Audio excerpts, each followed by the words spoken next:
Assalamualaikum warahmatullahi wabarakatuh dan salam sejahtera. Kembali lagi bersama saya Rusdi Syarif. Saya doakan kita semua selalu sehat, rezeki dilancarkan dan urusan kita semakin dimudahkan oleh Allah Subhanahu wa taala. Amin ya Allah ya rabbal alamin. Jadi ini berkenaan dengan kita yang ingin masuk ke Malaysia pada saat sekarang ini atau mungkin selepas lebaran ini. Ada begitu banyak pertanyaan ya. Jadi di antaranya itu berkenaan dengan vaksin atau sertifikat vaksin tidak naik di MySejahtera atau tidak muncul di MySejahtera. Karena seperti yang mana kita tahu bahwa bagi kita yang ingin masuk Malaysia harus ada aplikasi MySejahtera dan di aplikasi MySejahtera itu harus ada sertifikat vaksinnya. Nah, bagi kita yang mengambil sertifikat vaksin di Malaysia, otomatis nanti sertifikat vaksin itu sudah ada di MySejahtera.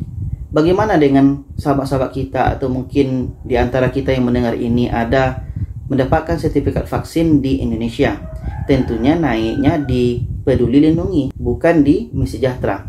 Jadi, supaya sertifikat vaksin ini yang ada di Peduli Lindungi bisa muncul di MySejahtera, ada caranya. Seperti ini, saya pernah membahasnya, cek saja video tersebut. Jadi, ada di antara kawan kita ini yang telah membuat cara seperti yang saya sebut itu.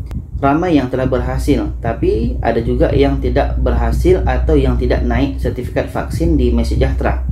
Nah, bagaimana solusinya bagi kita yang sudah membuat cara seperti itu tapi juga tidak naik atau tidak muncul sertifikat vaksin di MySejahtera? Jadi, bagi kita yang sudah ada MySejahtera ini, nanti sertifikat vaksin itu akan muncul di bagian profilnya. Nanti kita lihat profilnya, maka nanti paling bawahnya itu akan muncul sertifikat vaksinnya.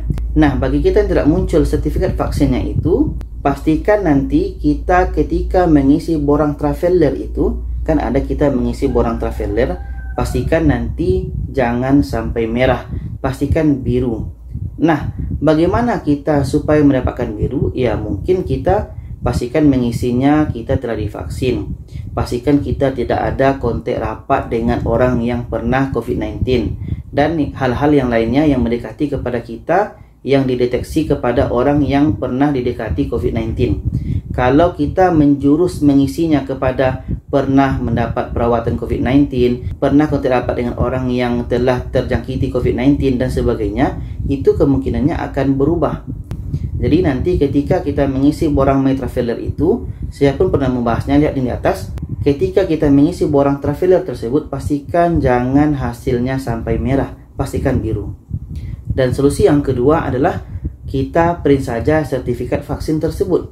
Nah, kita kan sudah ada tuh sertifikat vaksin di Peduli Lindungi, jadi print saja.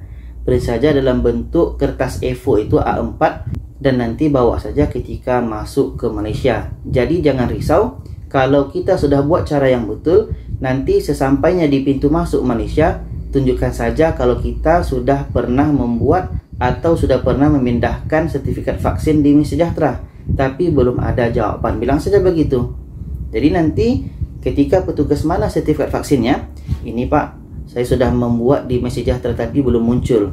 Dan ini sertifikat vaksin saya telah saya print. Nah, jadi begitu.